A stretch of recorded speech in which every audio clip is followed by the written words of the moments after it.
Hey guys, in this episode I want to talk to you about royalty month. Yeah, you got to get your royalties, your publishing. Let's do this. I spent the last 14 years playing over 1,000 shows, touring 22 different countries, and become a top 40 Billboard charting artist. I fired my record label to go out on my own as an independent artist to market and release my own music, selling thousands of albums and millions of streams. The question I always get is, how did I do it without a label and sell even more music? This podcast is here to show you the way. Join me and follow along as I learn, apply, and share marketing strategies to grow my music business and a loyal fan base.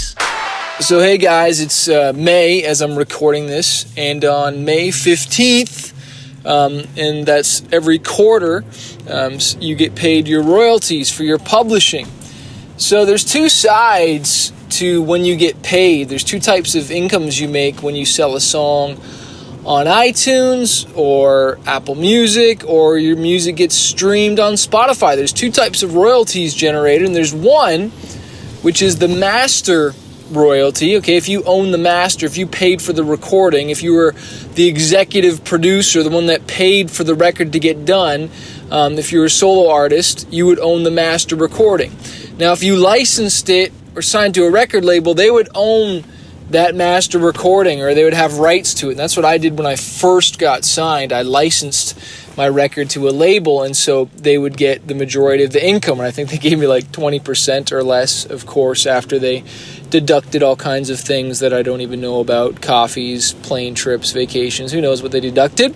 But anyways, there are two types of royalties, and the first is the master royalty, and that's a big one because that is like for the sale of the record, for the stream, right? And the owning the master and controlling that, even for, if you want to get your song synced in a movie or a TV show, it's that master sync, which is the big portion. Now, the second part, which is what I'm talking about today and what's getting paid out this month, May 15th, is your publishing money. So if you've signed up, say, for TuneCore or CD Baby to collect your publishing, or maybe you have a pub deal where someone's collecting your publishing on your behalf, then you will get paid quarterly. And so that's May 15th. And then what's 3 months later? So you got May, then you got June, July, August, then it's August 15th, and then September, October, November 15th, and then it starts over again in the new year. So December, January, February 15th, and then we go March, April, May, and then May 15th, okay? So it's like quarterly, okay? So that's, what is that? My math is bad. That's 4 times a year, okay? Every 3 months you get paid, and that's collected, but only if you are getting someone to collect it for you, all right? And I suggest using CD Baby Pro or TuneCore's publishing admin, something where they're administrating it for you, not owning it, okay? There's a big difference between an admin deal and, signing away your publishing, which you do not want to do. So for all your songs, let's just say for one of your songs, you wrote it, you made the music, you did everything, so you own 100% of the publishing. But maybe for another song, you got a feature or you wrote it with someone else, so the publishing is split 50-50. So whatever is generated on that song pub-wise would be split 50-50. And I know this publishing stuff can be super confusing. I didn't always understand it.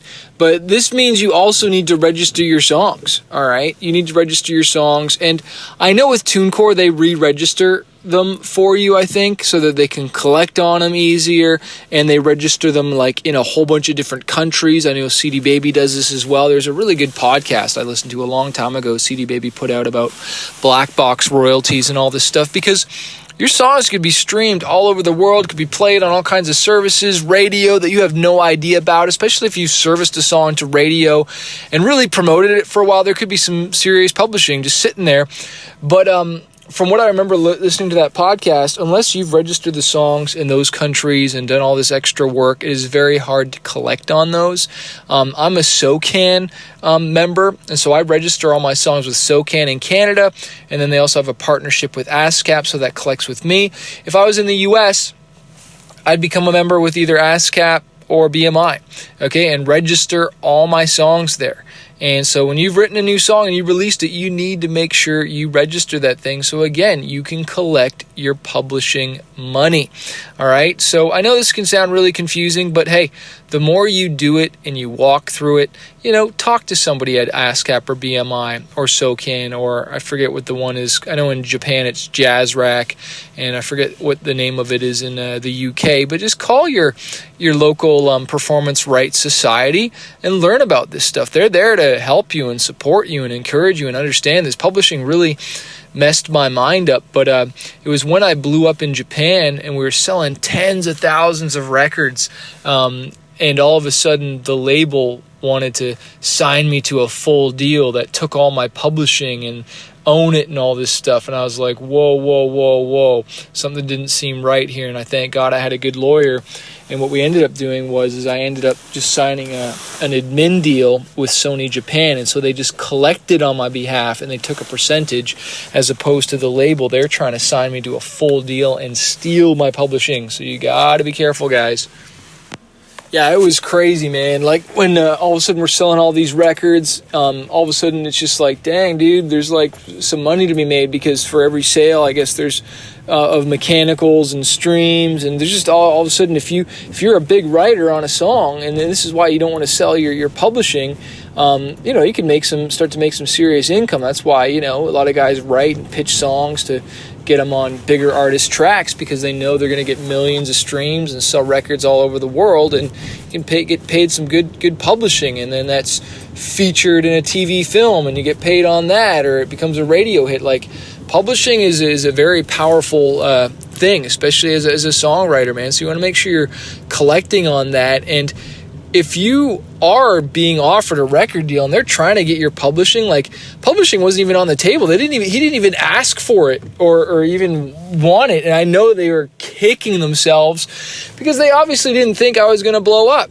If they knew I was going to blow up in Japan and then actually blow up in the U.S., and we had some big hits in the U.S., they would have snagged that publishing up for sure. You better believe it. But if you are going to sign any record deal, first of all, let's just say a record deal where they're going to own the master for a period of time. First of all, I would suggest you only do a licensing deal where they only control it for a period of time, and then you get that baby back. But then second, you want to make sure that they're really pushing it. Like, they better be pushing it and giving you a good advance. I didn't even get a good advance. I didn't get any advance on the first record. And they didn't even ask for publishing. But if someone's going to ask for publishing, there better be some terms and the conditions, like, that they're going to do something for that. Like, they need to earn that publishing money, all right? They can't just be asking for the master, asking for the publishing, and not have a plan or do anything for it.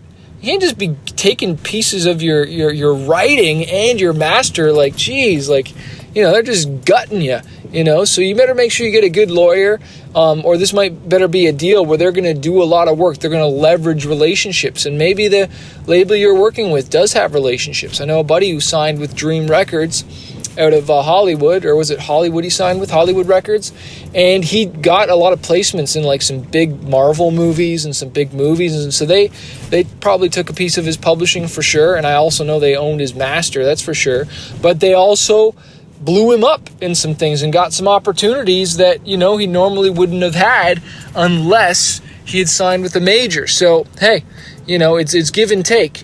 But again, a lot of the times with the labels, it's more take than it is give. Like, they're not in the business of growing your career as much as they want to just grow their profits, okay? They're focused on growing themselves and making money off of you long term, all right? So, hey, and I'm not saying you can't leverage a major label deal, because you can, and they do have relationships that you don't have. And that's really why you're signing with a label, is you're signing with them because you want their relationships, you want their network and their connections that you don't have. You want their systems. But what I've learned is that you can build your own network of systems, your own relationships. There's a massive indie relationships. I know a lot of indie artists crushing it in TV and film and making millions of dollars, and they're not signing away any of their publishing. So doesn't mean that they don't have to give a percentage away to their team that are helping them do that, but at least they own and control it. And remember what I've shared many times. The first law of success is to maintain control. Hey, next coaching call is on the 12th and 24th of every month of Fanbase University. If you have not become a member there, go to fanbaseuniversity.com, and I hope you join us. I hope you found this helpful today. Do me a favor and leave a review if it has helped you out. Cheers. So if you're a struggling artist and you're just trying to figure out this music industry, you want to go full-time with your music, you want to get noticed on social media, or learn how to launch an album, an EP, or just get your music more marketed out there, I want to encourage you to check out my coaching program called Fanbase University. Every single month, I jump on the phone 2 times with my students and I coach them and I teach them how to market their music, how to get noticed, how to handle booking agents, record labels, and just get their music out there. Also, you get access to exclusive training, you get interviews with music industry professionals. If you want to find out more and not do this on your own, not struggle, because I've wasted thousands of dollars on my career and now I want to coach other artists. Check out my program, fanbaseuniversity.com, or click the link below to find out more info.